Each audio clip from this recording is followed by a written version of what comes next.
ये देखने वाला हूँ कि क्या ये बोट आगे बढ़ती है या फिर नहीं। और फिर मैं 4000 मील की यात्रा करके इक्वेटर पर जाऊंगा। मैं इस वक्त नॉर्दर्न और सदर्न हेमिस्फीयर्स के बीच खड़ा हूँ, क्योंकि ये जो लाइन है वो इक्वेटर है। और मैं यहाँ ये जांच करने आया हूँ कि टूरिस्ट को दिखाया जाने वाला ये डेमो क्या एक स्कैम है। ये लोग एक बेसिन में पानी डालते हैं और फिर ये दिखाते हैं कि इक्वेटर के उत्तरी भाग में पानी एंटी क्लॉकवाइज स्पिन होता है और फिर कुछ ही फीट दूर इक्वेटर के दक्षिणी ओर पानी उल्टी तरफ घूमते हुए खाली होता है। और शायद आपने ये भी सुना है कि इक्वेटर के ऑपोजिट किनारों पर टॉयलेट्स विपरीत दिशाओं में फ्लश होते हैं। और हम यहाँ सच्चाई का खुलासा करने आए हैं। लेकिन मैं सिर्फ इतने में नहीं रुकने वाला, क्योंकि आज हम सिंपल डेमोन्स्ट्रेशंस के जरिए 6 अलग-अलग फिजिक्स और इंजीनियरिंग पहेलियों की जांच करने जा रहे हैं। क्योंकि इस वीडियो के अंत तक हम चाहते हैं कि आपको सही जवाब पता होने के साथ साथ ये भी पता चले कि वो सही जवाब सही क्यों है। तो शुरू करने के लिए, क्योंकि हम हेमिस्फीयर्स की बात कर रहे हैं, क्या आप जानते हैं कि कनाडा जैसी नॉर्दर्न हेमिस्फीयर वाली जगह से चांद कुछ ऐसा दिखाई देता है, जबकि ऑस्ट्रेलिया जैसी सदर्न हेमिस्फीयर वाली जगह से कुछ ऐसा। चांद उल्टा दिखता है। और इस मजेदार फैक्ट को जानने से भी ज्यादा मजेदार है इसके पीछे का कारण जानना। अभी सब जानते हैं पृथ्वी एक स्फीयर है।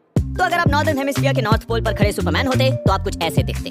लेकिन अगर आप सदर्न हेमिस्फीयर के साउथ पोल पर खड़े थॉर होते तो आप ऐसे दिखते। अब हमें पता है कि मून पृथ्वी का कुछ इस तरीके से चक्कर लगाता है। अब मैं इस पर एक एरो बनाऊंगा ताकि हम इसके ओरिएंटेशन पर नजर रख पाएं। तो अब नॉर्थ पोल पर खड़े सुपरमैन के लिए ये एरो ऊपर की ओर पॉइंट कर रहा होगा, लेकिन साउथ पोल पर खड़े थॉर के लिए ये एरो नीचे की तरफ पॉइंट कर रहा होगा, उसके नजरिए से देखें तो। और मैं जानता हूँ कि आप क्या सोच रहे हैं। अगर ये सब सच है तो इक्वेटर पर खड़े स्पाइडरमैन के लिए ये एरो किस ओर पॉइंट कर रहा होगा? वेल, हमारे इस मॉडल के अनुसार स्पाइडरमैन को मून टेढ़ा दिखना चाहिए। और जैसा कि आप देख सकते हैं, यहाँ इक्वेडोर में इक्वेटर के ठीक ऊपर मुझे बताते हुए खुशी हो रही है कि मून वाकई में टेढ़ा नजर आता है। अब साथ में से दूसरे फन फैक्ट के लिए, अगर आप कार्डबोर्ड पर इस तरह से 2 पिन्स लगा दें और फिर उन्हें एक रस्सी से जोड़ें तो इसे ट्रेस करने पर आपको मेरा मनपसंद ज्योमेट्रिक शेप मिलेगा, एक एलिप्स। लेकिन मैं इन पिन होल्स की एक बहुत ही खास बात बताना चाहता हूँ। इन्हें कहते हैं फोकस पॉइंट्स। और इन दोनों फोकस पॉइंट्स में से निकली कोई भी सीधी लाइन एलिप्स से टकराकर हमेशा दूसरे वाले फोकस पॉइंट पर ही जाकर रुकेगी।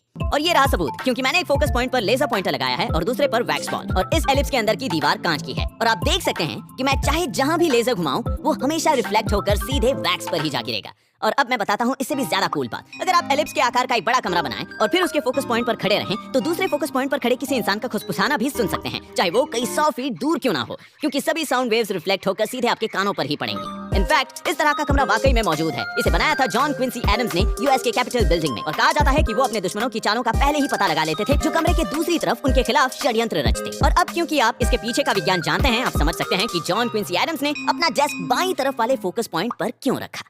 अब आते हैं तीसरे नंबर पर।